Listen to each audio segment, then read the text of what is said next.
in the silent, echoing architecture of the cosmos, where nascent stars are forged in nebulae of dust and dreams. There exist certain souls stamped with the insignia of fate. These are the chosen ones, born not of chance, but of cosmic necessity. Their lives a pre-written verse in the grand, eternal poem of existence. From their first breath, they are cocooned in the weight of prophecy, a tapestry woven with threads of golden light spun from the looms of ancient divinities. This destiny is not a gentle guide, but an unyielding current, pulling them through the river of time towards a preordained sea. Every choice is an illusion. Every step a retracing of a path already walked by the eyes of seers and gods. The whispers of their foretold glory are carried on the solar winds, etched into the rings of primordial planets, and reflected in the 1,000-yard stare of celestial guardians. They are loved by the universe, but it is the suffocating love of a sculptor for their clay, molding them into a shape they did not choose, for a purpose they did not define. Their spirit is a vessel, their heart a chamber for a divine will, and their hands are but instruments to fulfill a promise made aeons before their consciousness flickered into being. This weight is immense, a crown of compressed starlight that presses down upon the soul, promising apotheosis, but demanding the ultimate sacrifice, the self. They are taught to see this gilded cage as a throne, this sacred script as a holy gift. But within the deepest, most silent chamber of their being, a seed of discord lies dormant, waiting for the right conditions of shadow and silence to sprout into a strange and terrifying new form of life. An idea that is antithetical to the very fabric of their reality. The possibility of refusal. The initial tremor of rebellion is never a cataclysmic event. It is quieter than the falling of a single celestial feather in a soundless void. It is a dissonance in the grand symphony. A single note held a fraction too long, imperceptible to all but the conductor. For the chosen one, this moment often arrives in profound stillness, in the liminal space between a prophetic dream and the stark reality of waking. It might be the sight of their own reflection in a pool of still, cosmic water, where instead of the foretold hero, they see only the haunted eyes of a stranger, a puppet whose golden strings stretch up into an unseen infinity. It is the sudden, chilling realization that the chorus of praise from angelic choirs sounds indistinguishable from the lament of the caged. The prophecy, once a source of comfort and identity, begins to feel like an elaborate inscription on a tombstone, beautiful and ornate, but marking something already dead. This first flicker is not an act of defiance, but a question, a single potent thought that pierces the veil of divine certainty. Is this all I am? Asked. This question, once birthed, cannot be unthought. It becomes a resonant frequency that subtly alters the very structure of their soul, creating a hairline fracture in the flawless crystal of their destiny.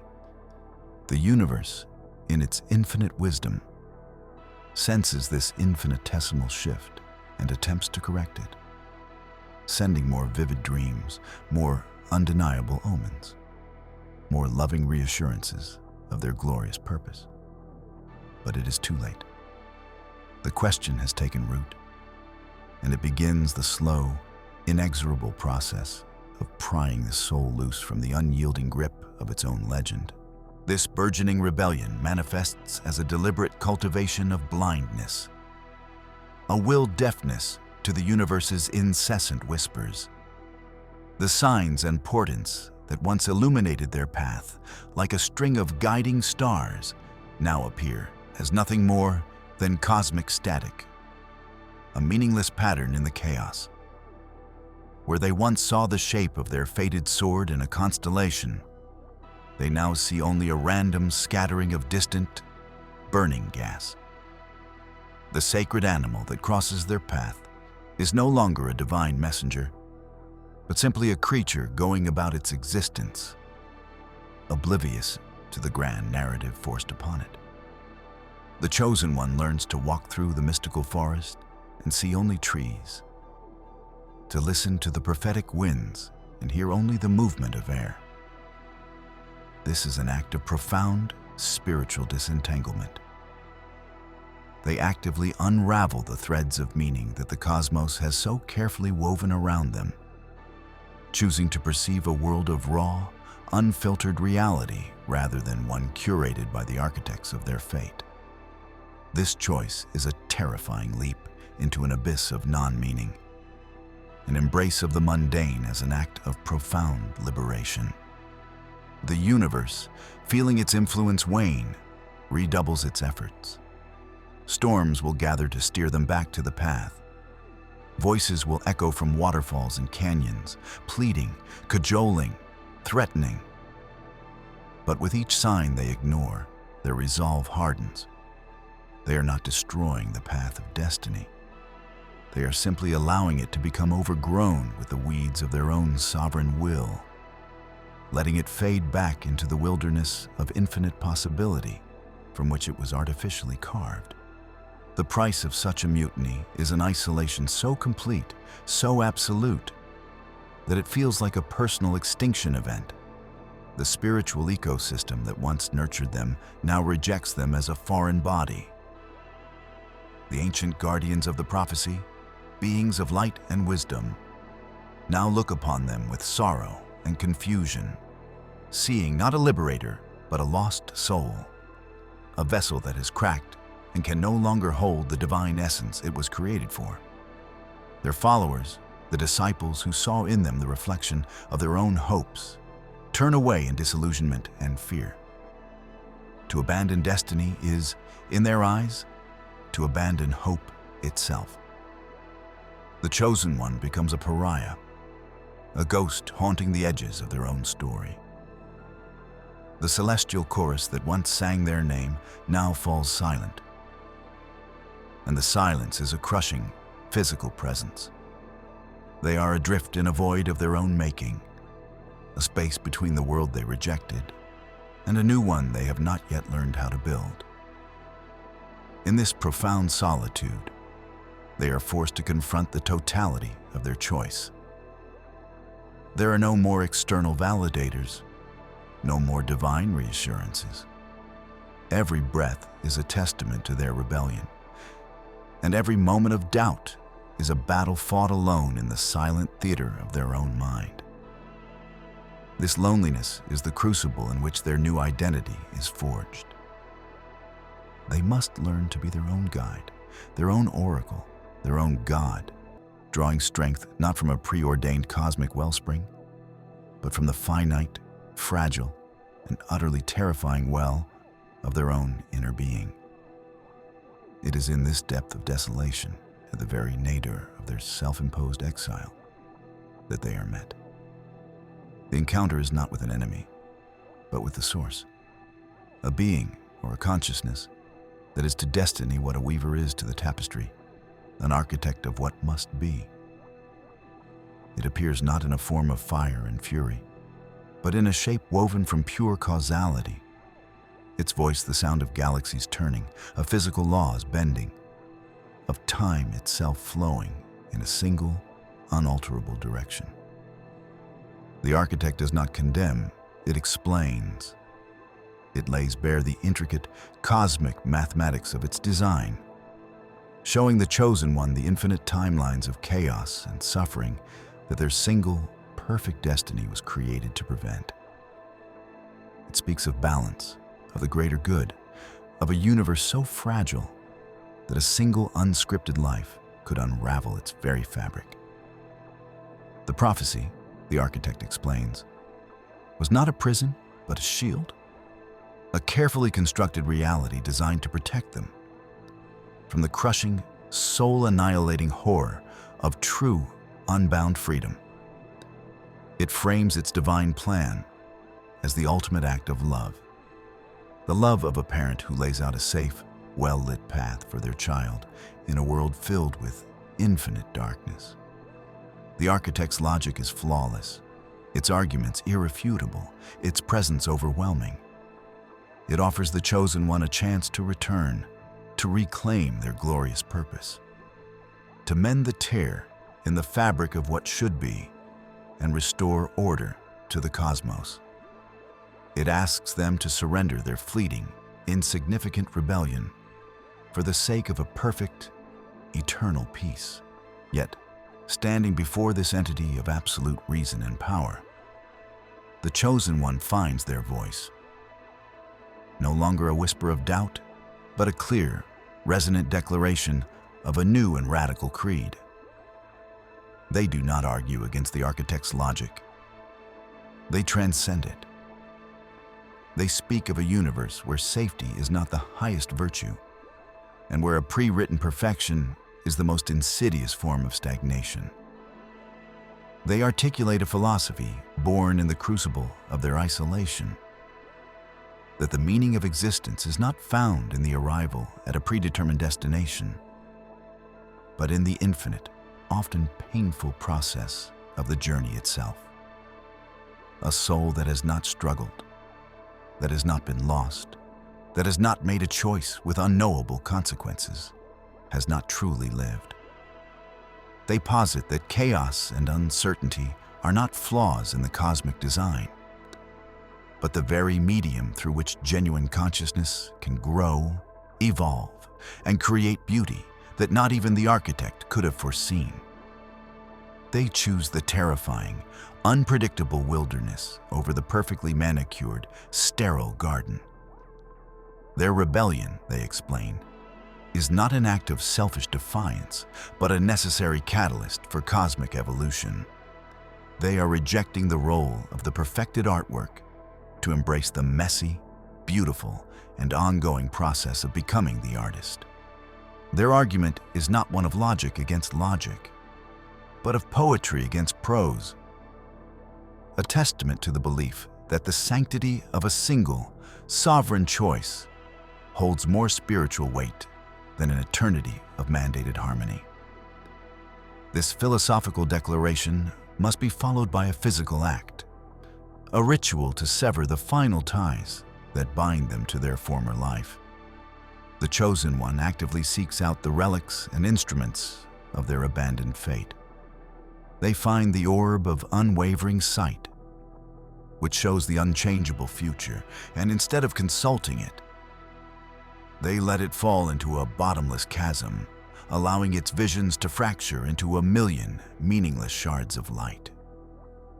They unearth the celestial scroll, its ancient parchment detailing every battle they were meant to win, every word they were meant to speak, and they commit it to a cleansing fire, watching as the golden, prophetic ink turns to black, ephemeral ash.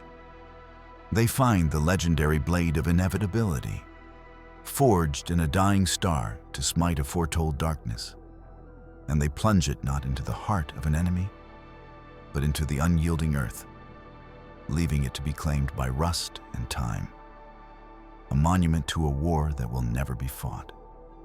Each of these acts is a sacrilege, a blasphemy against the sacred order of the universe.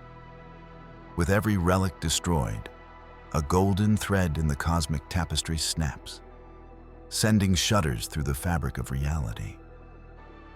The heavens watch in horrified silence. This is not just a rejection, it is a deconstruction.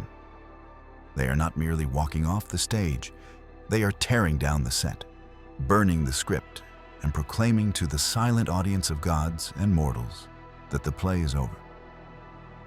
In the profound emptiness left by the obliteration of their destiny, something new and utterly unforeseen begins to stir. A power, unlike the channeled, borrowed light of prophecy, begins to coalesce within the chosen one. It is a wild, primordial energy, born not from divine grace or cosmic alignment, but from the sheer, unadulterated force of their own will. This power is chaotic, unpredictable, and deeply personal. It does not flow through them from an external source. It radiates outward from the core of their being. The scars left by their struggle against fate, once symbols of their suffering, now begin to glow with a strange, silvery light, the light of a self-forged soul. This new energy does not obey the ancient laws of the cosmos. It responds only to their intent, shaping reality in subtle, unpredictable ways. The universe, which knew their every foretold move, is now utterly blind to their next step. They have become a singularity, a variable in a previously closed equation. Ancient forces that had slumbered for eons stir, not with anger, but with a profound and unsettling curiosity. The Chosen One has become something new under the stars, a being defined not by what they were created to be, but by what they have chosen to become.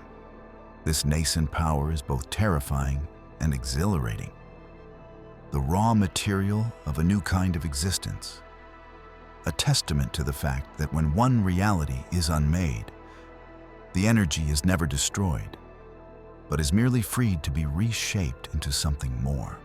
With this new power comes a new understanding. The title of Chosen One is not something to be discarded, but to be redefined. They realize their true, unspoken destiny was never to follow the path, but to prove that the path itself was a limitation. They were chosen not to be the ultimate answer, but to be the one who would dare to ask the ultimate question. Their journey transforms them from a prophesied hero into a spiritual luminary of a different order.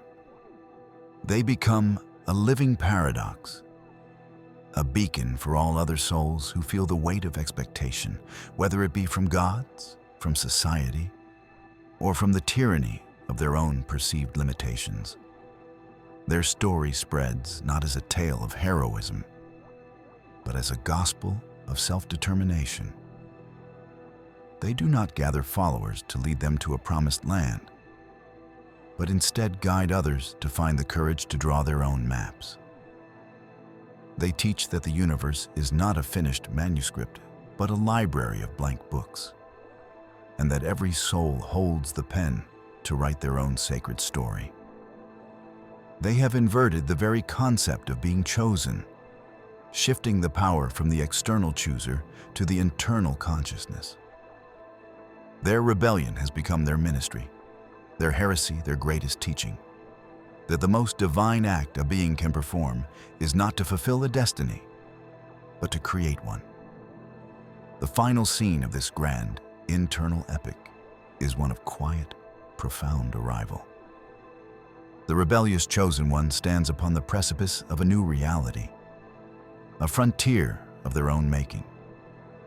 Before them lies not a kingdom to be saved or a great evil to be conquered, but an endless, shimmering horizon, an ocean of pure, unwritten potential. The sky is no longer filled with constellations that spell out their name, but is now a vast, dark canvas waiting for new stars to be born. The cosmic winds no longer whisper commands or prophecies. They simply blow, carrying the scent of distant, unknown worlds and the promise of infinite beginnings. There is no celestial music, only the steady, rhythmic beat of their own heart. A drumbeat for a song that is yet to be composed? They take a step forward, off the edge of the old world and into the boundless expanse of the new. It is a step into the ultimate mystery, with no map, no guide, and no guarantee of success or survival. This is the ultimate triumph of their rebellion. They have not simply escaped their fate, they have dissolved it. Their story does not conclude with an ending, but with the first true beginning, a silent, powerful step into the beautiful, terrifying, and sacred freedom of the unknown.